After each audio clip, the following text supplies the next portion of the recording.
తెలంగాణ రాష్ట్రం వస్తే ఉద్యోగాలు వస్తాయి, టీఆర్ఎస్ ప్రభుత్వమే ఇంటికి ఒక ఉద్యోగం లేదా ఉపాధి అవకాశం కల్పిస్తామని ఎన్నికల మేనిఫెస్టోలో పెట్టారు. ఇప్పుడు మేము అట్లా అనలేదని కూడా అంటున్నారు. కాగితాల్లో ఉన్నదైతే అట్లే ఉంది ఇప్పుడు కూడా.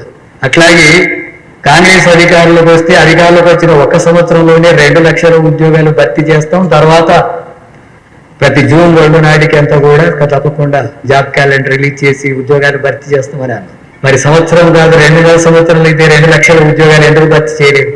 డిగ్రీలు పీజీలు చేసినటువంటి బిడ్డలందరూ కూడా, చదువుకున్న పిల్లలంతా కూడా ఉద్యోగాల కోసం వస్తాయని చెప్పి అక్కడ కోచింగ్ సెంటర్లలో లైబ్రరీలో చదువుకుంటున్నారు. 5 రూపాయల భోజనం చేసుకోండి.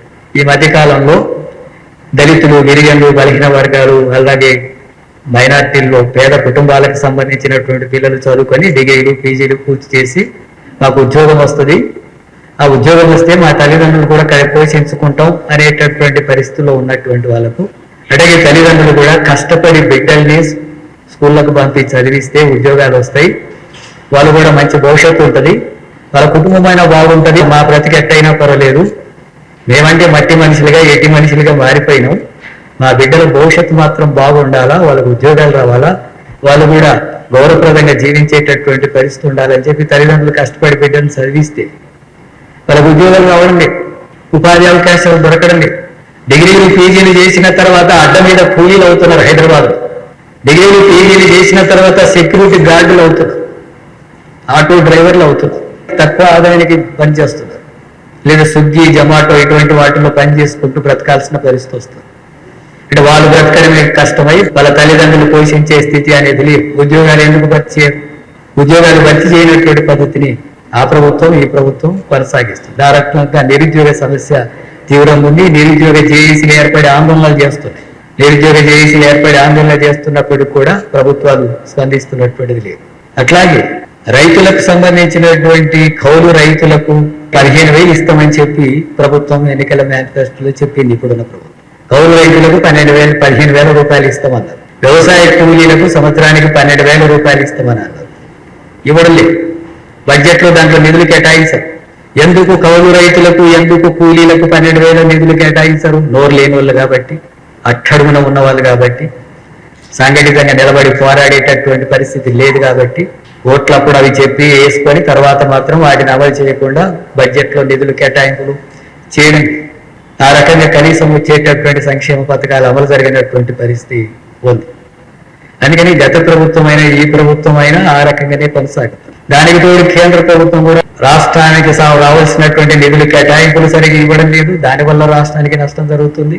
సంవత్సరానికి 2 కోట్ల ఉద్యోగాలు భర్తీ చేస్తామన్నది అది అమలు చేసిందంటే రాష్ట్రంలో కొంతమందికి ఉద్యోగాలు వచ్చి ఉండేది, అట్లా ఉద్యోగాలు రావడం లేదు. నీట్ను లీక్ చేసి అనేక మంది విద్యార్థులకు ఇబ్బంది కలుగుతుంది. మన రాష్ట్రంలో వాళ్ళకి ఇబ్బంది కలగడానికి కారణమవుతుంది.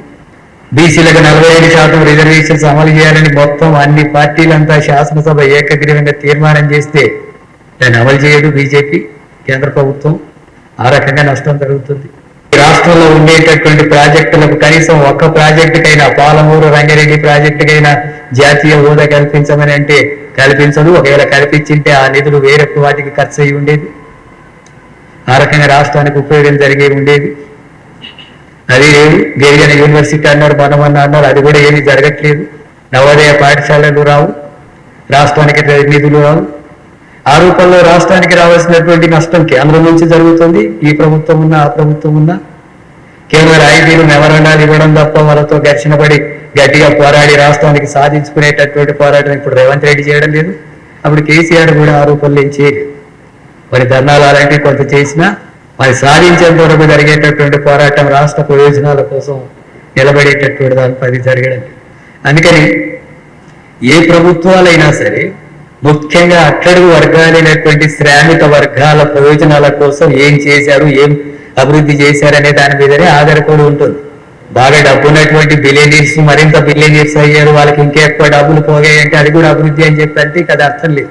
అట్టడుగులో ఉండేటటువంటి వాళ్ళ అభివృద్ధి జరగలేదు. వాళ్ళు ఒక ఉద్యోగం ఉండాలి, ఒక ఇల్లు ఉండాలి, వాళ్ళకి మంచి నీళ్ళు దొరకాలి, మంచి వైద్యం దొరకాలి, పౌష్టికాహారం దొరకాలి, ఆత్మగౌరవంతో బ్రతికే సమాజం కావాలి. ఇలాంటి అంశాలకు సంబంధించినటువంటి విషయాలు ఏమి లేవు. అట్లాగే సామాజిక తరగతులు సంబంధించినటువంటి వాగ్దానాలు ఆ ప్రభుత్వం ఇచ్చింది, ఈ ప్రభుత్వం ఇచ్చింది, కానీ అమలు జరగదు. ఉదాహరణగా గతంలో బీఆర్ఎస్ ప్రభుత్వం దళిత బంధు 10 లక్షలు అని చెప్పి అన్నారు. లాస్ట్ లో ఎన్నికలకు ముందు కొద్దిగా అటు ఇటు అక్కడక్కడ చేశారు, అది కూడా ఏమీ జరగలేదు.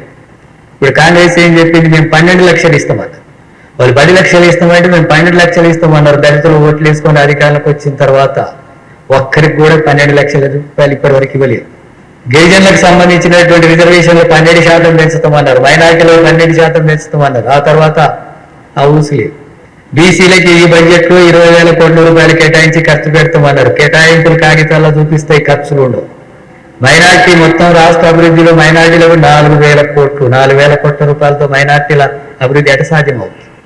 ఆదివాసీలకు సంబంధించినటువంటి వాళ్ళు పోడు భూమి సాగు చేసుకుంటుంటే ఆ పోడు భూమి సాగు చేసుకుంటున్నటువంటి వాళ్ళకు పట్టాలు ఇవ్వాలంటే గతంలో కేసీఆర్ కొంత భాగం ఇచ్చాడు. ఇప్పుడు ఈ ప్రభుత్వం వచ్చిన తర్వాత మిగిలిన ఇస్తామని చెప్పి వాగ్దానం చేశారు. ఇప్పుడు మనకి ఇవ్వడం లేదు ఒక్క దగ్గర కూడా.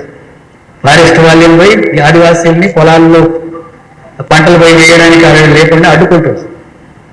వీళ్ళు పట్టాలు ఇచ్చి ఉంటే, హక్కు పత్రాలు ఇచ్చి ఉంటే ఆ రకమైనటువంటి ఇబ్బందులు పడే పరిస్థితి ఉండేది. ఆ రకంగా గిరిజనులకు కానీ, దళితులకు కానీ, వెనకబడ్డటువంటి తరగతులకు, వృత్తిదారులకు, వాళ్ళకి సంబంధించిన పరిష్కారం. ఇప్పుడు గీతా కార్మికులకు 5 ఎకరాల భూమి ఇస్తామన్నారు, ఇవ్వడం లేదు. మత్స్య కార్మికులకు సంబంధించిన పథకాలు, వీటన్నిటిని చూసినప్పుడు ఆ రకంగా అమలు జరుగుతున్నటువంటి పరిస్థితి లేదు. సామాజిక తరగతులకు కూడా నిధుల కేటాయింపు లేదు. అట్లాగే శ్రామిక వర్గాల ప్రయోజనాలకు నిధుల కేటాయింపులు అనేటటువంటివి లేవు.